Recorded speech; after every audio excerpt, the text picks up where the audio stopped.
নমস্কার বন্ধুরা, যুবসাথী প্রকল্প নিয়ে এই মুহূর্তে বিরাট বড় আপডেট উঠে আসছে। যুবসাথী প্রকল্পের নতুন আরও একটি ফর্ম প্রকাশিত করা হয়েছে, যেখানে নতুন করে ৪ নম্বর অপশনটি যোগ করা হয়েছে এবং এই নতুন ফর্মটি আপনি ফিল আপ করে জমা না করলে আপনি যুবসাথী প্রকল্পের ১,৫০০ টাকা পাবেন না। তো নতুন এই ফর্মটি আপনারা কিভাবে ফিল আপ করবেন, কোন ঘরে কী কী লিখতে হবে, পাশাপাশি কোথা থেকে এই ফর্মটি পাবেন আমরা জানবো। তার পাশাপাশি আপনার এলাকায় এই যুবসাথী প্রকল্পের ক্যাম্প কবে হবে, প্রত্যেকটি জেলা ওয়াইজ সেই লিস্ট প্রকাশিত করা হয়েছে। সেই লিস্ট আপনারা কিভাবে দেখবেন সেটাও জানবো এই ভিডিওতে। তো প্রথমেই নতুন যে ফর্মটি প্রকাশিত করা হয়েছে যুবসাথী প্রকল্পের, সেই ফর্মটি কোন ঘরে কী কী লিখতে হবে সেটা আমরা দেখে নেব। তো দেখতে পাচ্ছেন বাংলার যুবসাথী প্রকল্পর নতুন অ্যাপ্লিকেশন ফর্ম, যেখানে প্রথমে ফর্মের ডান দিকে আপনার রঙিন পাসপোর্ট সাইজের ছবি এখানে সাটিয়ে দিতে হবে এবং এই ছবির ওপরের সাদা অংশে আপনার সই করে দিতে হবে। তারপর ফর্মের নিচের দিকে দুয়ারে সরকার রেজিস্ট্রেশন নম্বর এখানে লিখতে হবে। আপনি যে ক্যাম্পে এই ফর্মটি জমা দেবেন সেখান থেকে কিন্তু এই ঘরটি ফিল আপ করে দেওয়া হবে। আপনাকে এই ঘরটি কিন্তু ফাঁকা রাখতে হবে। তারপর অ্যাপ্লিক্যান্ট যিনি থাকবেন তার আধার নম্বর এখানে লিখে দিতে হবে এবং মাধ্যমিকের অ্যাডমিট কার্ড অনুযায়ী আপনার নাম যে স্পেলিং রয়েছে সেই নামটাই কিন্তু এখানে লিখে দিতে হবে। তারপর আপনার ব্যাঙ্ক অ্যাকাউন্টের সঙ্গে যে মোবাইল নম্বরটি রয়েছে সেই মোবাইল নম্বরটি এখানে লিখতে হবে। অন্য কোনো মোবাইল নম্বর দিলে হবে না। ইমেল আইডি থাকলে দিবেন, না থাকলে লেখার কোনো দরকার নেই। পাশাপাশি আপনি মহিলা না পুরুষ না অন্যান্য সেটা এখান থেকে সিলেক্ট করে নেবেন। তারপর অ্যাডমিট কার্ড অনুযায়ী আপনার জন্ম তারিখ এখানে লিখতে হবে। প্রথমে ডেট, তারপর মান্থ, তারপর ইয়ার, অর্থাৎ তারিখ, মাস, বছর এইভাবে লিখে দিবেন এবং ১/৪/২০২৬ এই তারিখ অনুযায়ী আপনার বয়স কত হচ্ছে সেটা এখানে লিখতে হবে। অবশ্যই কিন্তু ২১ থেকে ৪০ বছরের মধ্যেই কিন্তু আপনার বয়স হতে হবে। যদি ২১-এর কম বা ৪০-এর বেশি যদি হয়ে থাকে এই ১/৪/২০২৬ তারিখ অনুযায়ী, তাহলে আপনি এই যুবসাথী প্রকল্পের টাকা পাবেন না। তাই ২১ থেকে ৪০-এর মধ্যে আপনার বয়স থাকতে হবে। তারপর অ্যাপ্লিক্যান্টের বাবার নাম অর্থাৎ পিতার নাম লিখে দিতে হবে, তার মাতার নাম, মায়ের নাম লিখে দিতে হবে।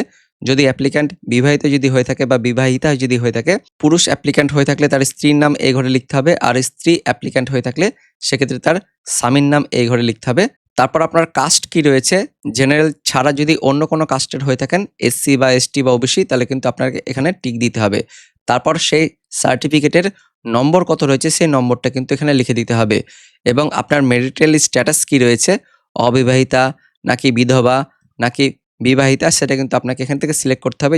তারপর আপনার ঠিকানা কিন্তু এই ঘরগুলিতে পরপর লিখে দিতে হবে। প্রথমে বাড়ির নম্বর যদি থাকে দিয়ে দিবেন, তারপর গ্রাম বা শহরের নাম, তারপর আপনার পোস্ট অফিস, গ্রাম পঞ্চায়েত বা ওয়ার্ডের নম্বর, তারপর আপনার ব্লক বা পৌরসভার নাম লিখবেন। তার পাশাপাশি আপনার থানা, জেলা এবং পিনকোড সব কিছু কিন্তু ইংরেজি বড় হাতের অক্ষরে লিখতে হবে। আপনার পুরো ফর্মটি ইংরেজি বড় হাতের অক্ষরে ফিল আপ করতে হবে। কোনো সময় বাংলা লেখা যাবে না বা ছোট হাতে লেখা যাবে না, সব কিছুই বড় হাতের ইংরেজিতে ফিল আপ করতে হবে। তারপর ২ নম্বর পাতায় আমরা চলে এসেছি। এখানে দেখতে পাচ্ছেন মাধ্যমিক বা সমতুল্য পরীক্ষার বিবরণ দিতে হবে। আপনার অ্যাডমিট কার্ডে যে রোল এবং নম্বরটি রয়েছে সেটা কিন্তু পরপর এখানে লিখে দিতে হবে। রোল ও এই ঘরটাতে লিখতে হবে, তারপর নম্বর এই ঘরটাতে লিখবেন এবং আপনার কোন বছরে মাধ্যমিক দিয়েছিলেন সেই অ্যাডমিট কার্ডে থাকবে, সেটা দেখে দেখে এখানে ফিল আপ করতে হবে এবং আপনার মাধ্যমিকের বোর্ড কি রয়েছে, স্কুল এডুকেশন নাকি সিবিএসই, সেটা কিন্তু এখান থেকে সিলেক্ট করে নেবেন এবং আপনার হায়েস্ট যদি কোনো কোয়ালিফিকেশন থাকে সেটা কিন্তু এখানে লিখে দিবেন এবং বর্তমান পেশা কি রয়েছে, বর্তমানে আপনি স্টুডেন্ট নাকি অন্য কোনো কাজ করছেন সেটা কিন্তু এখানে লিখে দিবেন। যদি কিছু না করে থাকেন, যদি স্টুডেন্ট যদি হয়ে থাকেন তাহলে স্টুডেন্টটা কিন্তু লিখে দিবেন। তারপর এই জায়গাটা হচ্ছে সবথেকে ভাইটাল, এখানে কিন্তু আপনাদের ঘরগুলো ঠিকঠাক লিখতে হবে। এখানে যদি ঠিকঠাক না লেখেন তাহলে ১লা এপ্রিল থেকে যে টাকা দেওয়া হবে সেই টাকা কিন্তু আপনি পাবেন না। তাই এই ৪টি ঘর কিন্তু আপনাকে ভালোভাবে ফিল আপ করতে হবে। প্রথমে ব্যাংকের নাম কিন্তু অবশ্যই পুরো নামটাই লিখবেন। এসবিআই না লিখে স্টেট ব্যাংক অফ ইন্ডিয়া বা সিবিআই না লিখে central bank of India, PNB না লিখে Punjab national bank of India, এইভাবে পুরো কিন্তু নামটা এখানে লিখবেন। তারপর আপনার ব্যাংকের শাখার নম্বরটা অর্থাৎ ব্রাঞ্চের নামটা লিখবেন।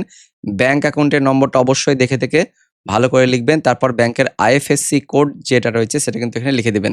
তারপরে নিচের দিকে চলে আসবেন, এখানে কিন্তু অবশ্যই না এর উপরে ক্লিক করবেন এবং তারপর এই যে এই ঘরগুলো ১ থেকে একদম ৬ পর্যন্ত এইগুলো কিন্তু আপনাকে জেরক্স করতে হবে এবং প্রত্যেকটি জেরক্সে কিন্তু আপনার সিগনেচার হবে, সেলফ অ্যাটাস্টেড বলে কিন্তু লিখতে হবে। প্রথমে আপনার মাধ্যমিকের অ্যাডমিট কার্ড সেটা কিন্তু জেরক্স করবেন, সই করবেন, এখানে টিক দিয়ে দিবেন। তারপর আপনার মাধ্যমিকের মার্কশিট বা সার্টিফিকেট জেরক্স করবেন এবং সই করবেন। পাশাপাশি আপনার আধার কার্ডের জেরক্স করবেন, সই করবেন, এখানে টিক দিবেন।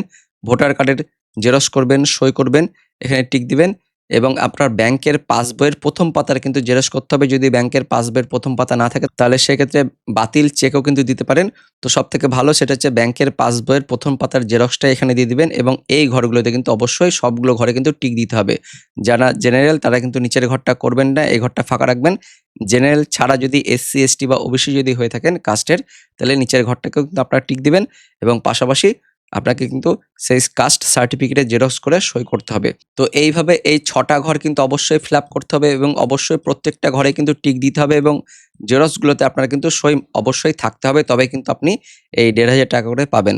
তারপর নিচের দিকে এখানে নতুন একটি ৪ নম্বর অপশন যোগ করা হয়েছে। এর আগে কিন্তু ১ থেকে ৩ অপশন ছিল, কিন্তু এবার নতুন ফর্মে ৪ নম্বর অপশনটি যোগ করা হয়েছে। তো এখানে আপনার নিচের দিকে সই করে দিতে হবে, বাংলায় বা ইংরেজিতে সই করে দিবেন এবং তারিখ লিখে দিবেন যে তারিখে আপনি এই ফর্মটি জমা করবেন। তারপর নিচের দিকে আপনার দুয়ারে সরকার রেজিস্ট্রেশন নম্বরটি লিখে দেওয়া হবে যে ক্যাম্পে আপনি এটি জমা করবেন এবং যিনি অফিসার এটি আপনি জমা নেবেন সেই অফিসার এখানে সিল সিগনেচার করবে, আপনাকে কিন্তু এই অংশটা কেটে কিন্তু ফেরত দিয়ে দিবে। এটা হচ্ছে আপনার রিসিপ্ট, এটাই হচ্ছে প্রমাণ থাকবে যে আপনি দুয়ারে সরকার ক্যাম্পে এই যুবসাথী প্রকল্পের ফর্মটা জমা করেছিলেন। তো এটা হচ্ছে নতুন ফর্ম। এই ফর্মটি ডাউনলোড করার লিঙ্ক আমাদের এই ভিডিওর ডেসক্রিপশন বক্সে দিয়ে থাকবে, আপনারা সেখানে ক্লিক করলেই কিন্তু এই যুবসাথী প্রকল্পের নতুন যে ৪ নম্বর অপশন যোগ করা হয়েছে সেই ফর্মটি কিন্তু আপনারা পেয়ে যাবেন খুব সহজেই।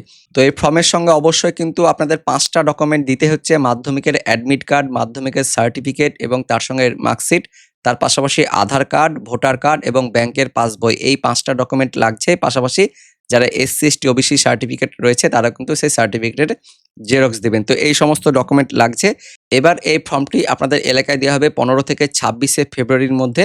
তো সেই ক্যাম্প আপনাদের এলাকায় কোথায় বসবে তার লিস্ট অফিসিয়াল ভাবে প্রকাশিত করা হয়েছে। এখানে প্রথমেই আপনাদের জেলার নামটা সিলেক্ট করতে হবে। তো যে সমস্ত জেলার বাসিন্দা রয়েছেন তারা কিন্তু সেই জেলার নামটা এখান থেকে সিলেক্ট করে নেবেন এবং এখান থেকে সিলেক্ট করার পর আমি জাস্ট আপনাদেরকে দেখাচ্ছি যেখান থেকে আপনাদের জেলার নামটা সিলেক্ট করে নেবেন। জেলার নামটা যেমন আমি এখান থেকে মুর্শিদাবাদ একটা সিলেক্ট করে নিচ্ছি। মুর্শিদাবাদ সিলেক্ট করার পর সমস্ত বিধানসভা ওয়াইজ কোথায় কোথায় কিন্তু ক্যাম্প হবে তার তালিকা এখান থেকে আপনারা দেখে নিতে পারবেন। তো এই লিস্ট কিভাবে আপনারা দেখবেন সেটা কিন্তু আপনাদের আমি দেখাচ্ছি। তার আগে আপনাদের একটু দেখিয়ে দিই, যত জেলা রয়েছে সমস্ত জেলার এখানে নাম রয়েছে। এখান থেকে কিন্তু আপনাদের জেলাটা সিলেক্ট করবেন এবং সেই জেলার মধ্যে বা যে বিধানসভার মধ্যে পড়ছেন সেই বিধানসভায় কিন্তু এখান থেকে আপনারা সিলেক্ট করতে পারবেন। আপনাদের দেখাচ্ছি আমি এখান থেকে, যখন আমি ৬১ লালগোলা এখান থেকে সিলেক্ট করছি এবং লালগোলার মধ্যে যেমন এখানে ক্যাম্পটা হবে ছাগলহাট বলে এই যে মাঠে, এখানে কিন্তু এই ক্যাম্পটা করা হবে। তো এইভাবে কিন্তু আপনাদের বিধানসভা ওয়াইজও কিন্তু আপনারা এখান থেকে সিলেক্ট করে নিয়ে আপনাদের এলাকায় কোথায় ক্যাম্প হবে সেটা দেখতে পারবেন। তো এই যে অফিসিয়াল ওয়েবসাইটটার লিঙ্ক দেখতে পাচ্ছেন আমাদের ওপরে কিন্তু দিয়ে রয়েছে, আমাদের পাড়া আমাদের সমাধান এই বলে অফিসিয়াল ওয়েবসাইট। এই লিঙ্কটাও কিন্তু ভিডিও ডেসক্রিপশন বক্সে থাকবে, আপনারা সেখানে ক্লিক করলে এখানে চলে আসতে পারবেন। এখানে আসার পর এই যে ফাইন্ড ইওর ক্যাম্প এর উপরে ক্লিক করবেন। এর উপরে ক্লিক করলেই আপনাদের এলাকায় দুয়ারে সরকার ক্যাম্প কোথায় কোথায় হবে ১৫ই ফেব্রুয়ারি থেকে ২৬শে ফেব্রুয়ারির মধ্যে সেই লিস্টটা কিন্তু আপনি এখান থেকে পেয়ে যাবেন। প্রথমে জেলা সিলেক্ট করবেন, তারপর জেলা সিলেক্ট করার পর আপনাদের বিধানসভাটা সিলেক্ট করবেন এবং বিধানসভা সিলেক্ট করার পর আপনার ওয়ার্ড বা অঞ্চল এখান থেকে সিলেক্ট করার পর আপনাদের এলাকায় কিন্তু ক্যাম্প কবে হবে সেটা খুব সহজেই দেখে নিতে পারবেন। তো বন্ধুরা এই ছিল যুবসাথী প্রকল্পের লেটেস্ট আপডেট। ভিডিওটি ইনফরমেটিভ হয়ে থাকলে বা ভালো লেগে থাকলে একটা লাইক করবেন, অনেক অনেক শেয়ার করে দেবেন। দেখা হচ্ছে পরবর্তী আপডেট নিয়ে, ততক্ষণের জন্য ধন্যবাদ।